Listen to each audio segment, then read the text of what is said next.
vamos a definir desde la etimología. Lógica es una palabra que viene del griego logos, que significa núcleo que se despliega, núcleo que se proyecta. Es el devenir, el cambio constante. Es la razón razonando. La lógica se ocupa del pensamiento en cuanto pensamiento. Si vamos a hablar de la definición filosófica de la palabra lógica, tendríamos que decir que ésta se ocupa del pensamiento para conocer su naturaleza y su estructura. Ahora hablemos de los conceptos. Un concepto es la representación mental de un objeto, la imagen que reproducís de los objetos con los cuales nosotros nos apropiamos del mundo. Cada objeto corresponde a algo que se puede conocer. Con ellos nosotros reconocemos y reproducimos lo que entendemos por mundo. Esos serían los conceptos. En español diríamos que serían las palabras. Hay dos maneras de entender los conceptos. Entendemos los conceptos por comprensión y por extensión. Cuando hablamos de los conceptos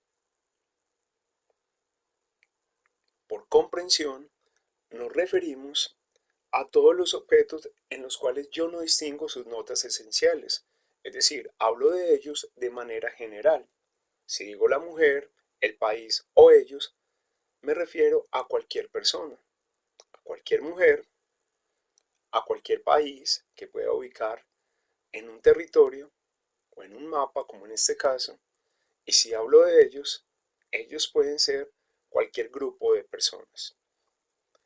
Por el contrario, cuando hablamos de los conceptos, por extensión, en ese caso sí me refiero a los conceptos donde los particularizo, donde distingo sus características principales. Ya no es ella, es una escritora como Margaret Yourcenar, ya no es un país, es Francia, donde ella nació, y ya no son ellos, es el equipo de nado de la delegación norteamericana en los Juegos de Tokio. Hablemos de la clasificación de los conceptos. Los conceptos se clasifican por cantidad. Cuando hablo de conceptos por cantidad, me refiero a conceptos universales. Cuando estoy hablando de todos los miembros de una especie o de un grupo. Si hablo de conceptos particulares, me refiero a algunos de ese grupo o de esa especie. Y si hablo de conceptos individuales, me refiero a uno solo de ese grupo.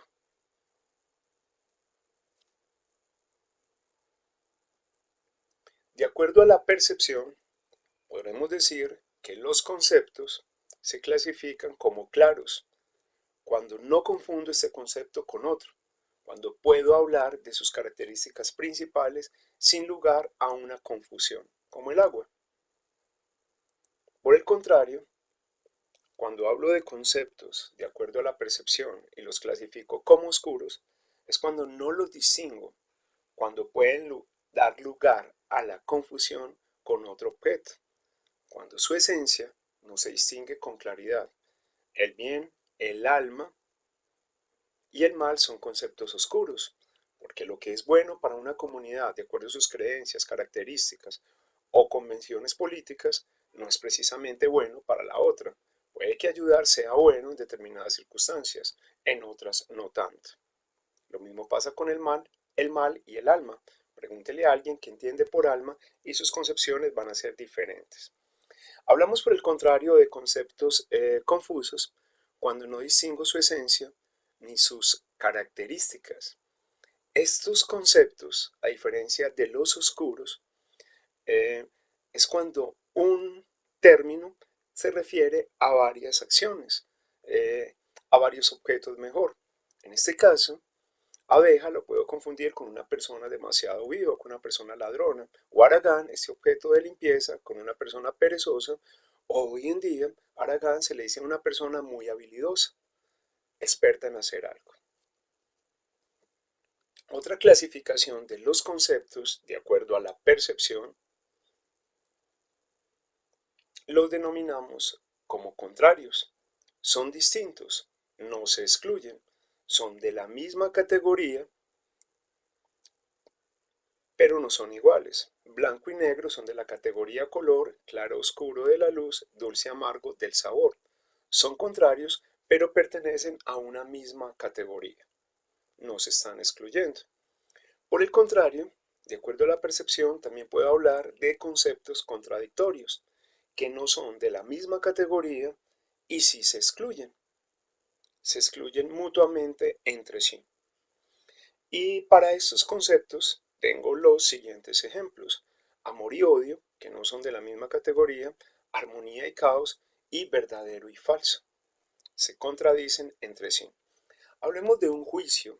Un juicio es una expresión, una oración, como diríamos en lengua castellana.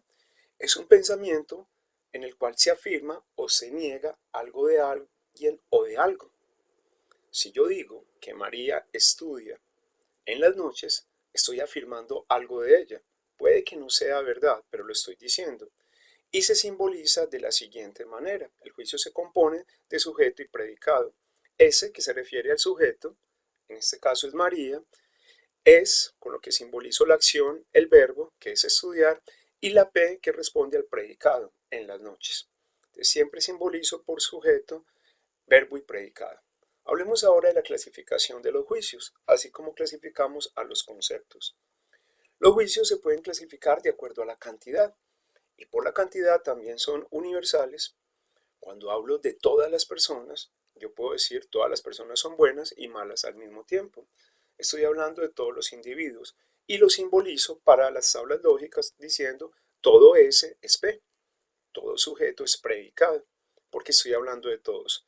Si es particular, cuando me refiero a algunos, y el ejemplo sería algunas personas son más amables que otras.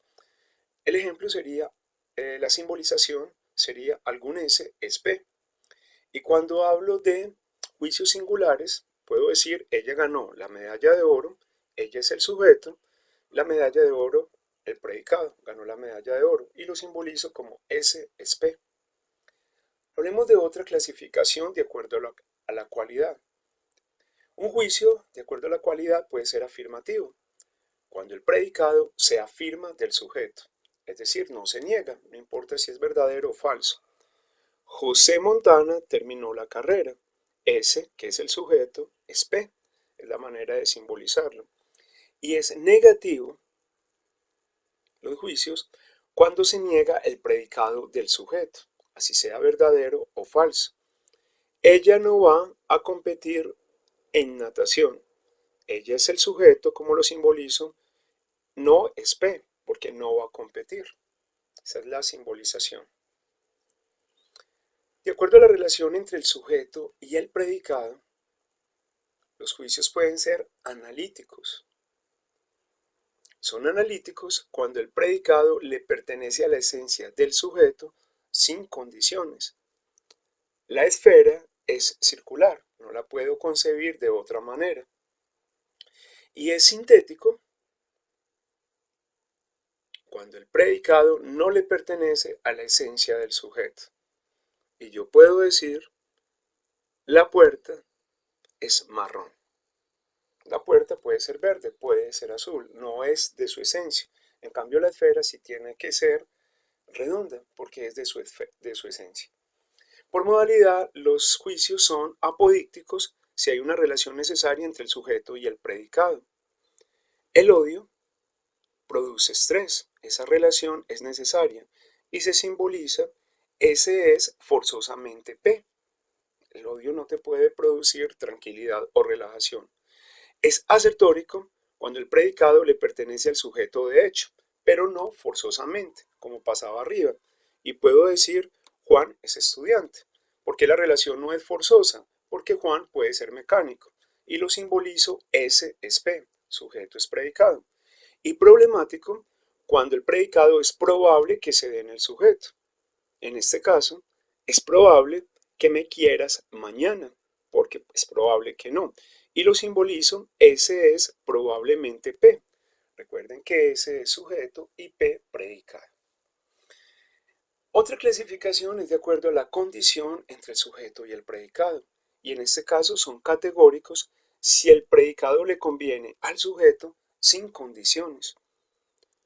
No somos inmortales, eso es categórico. Lo simbolizo S es P, ahí no hay ninguna condición, todos vamos a morir. Disyuntivo, cuando el predicado le ofrece una alternativa al sujeto.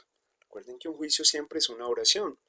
Te invito a comer, ¿quieres pasta o risotto? Te estoy dando una alternativa y lo simbolizo S es P o Q.